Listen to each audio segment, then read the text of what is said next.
So, guys, manimba ta. So, atong simbahan atong buhi nga Dios. Tara.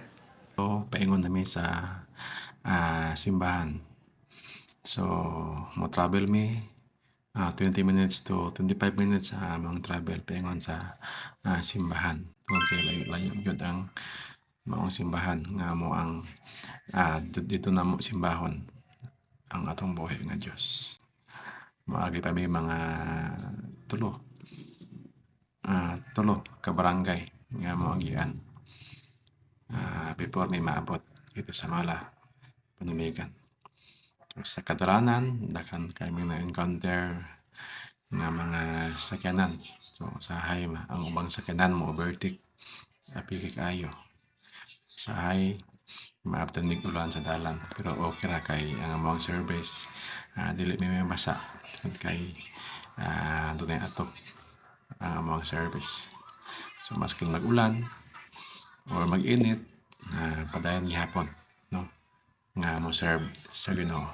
Tungod kay importante kaya ang magpadayon. Kay matud pa siyang pulong sa Mateo 24:13 nga ang magpadayon hangtod sa katapusan mamaluwas. Sa taliwala no, sa mga problema o pagsulay, mabot sa itong kinabuhi, padayon nang itas pagpangalagad sa Ginoo, pag-serve sa Ginoo.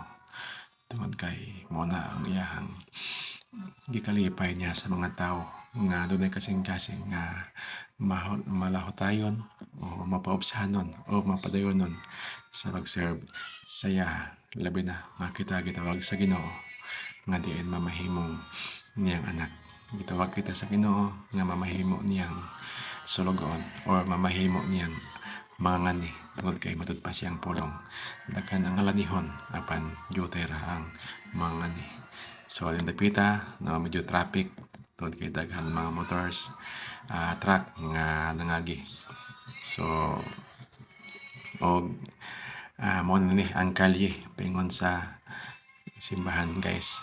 So, inyo nakita nga medyo lapok ang maong dalan paingon sa simbahan tungod kay permi din dapita nga mag-ulan. So, mag-ulan, lapok kaya siya.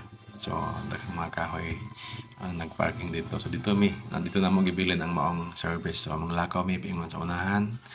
Hinay-hinay lang yun lakaw. So, kung kauban, akong bata o akong asawa, tulorami. No? Tulorami paingon sa simbahan. So, sila naguna. So muna ang dalan paingon sa simbahan. Medyo lapok siya. Kay tungod kay ang maong dalan wala pa na-develop. Wala pa nahimong dalan yun nga din i-develop unta sa barangay kapitan. So, antos lang. So, hinay lang paingon sa simbahan. Hinahinag lakaw. So, mga distansya ni sa highway, mga 10 minutes, no? Maabot sa simbahan. So, kung dili ulan, makasulod among service ng dapita. Kay ugaman ang dalan. So, sayon ra pag-agi sa service. So, yan yung orasa. Tungod kay sige-sige man siya ulan, lapo kay siya. So, kung iagi ato ang service, so malubog ang ligid, so dili na mag-aagi. So, no, nakita ninyo nga ang mga motor single mosulod din pero ang ilang ligid sa malubong mo na nga lapok kay siya. So, hapit na maabot, guys. So, hapit na. So, makita na ang mga simbahan karong taon-taon. So, hinahin lang lakaw. So, hapit na, guys. So, kanang puti nga naibintal ka puti mo na ang simbahan.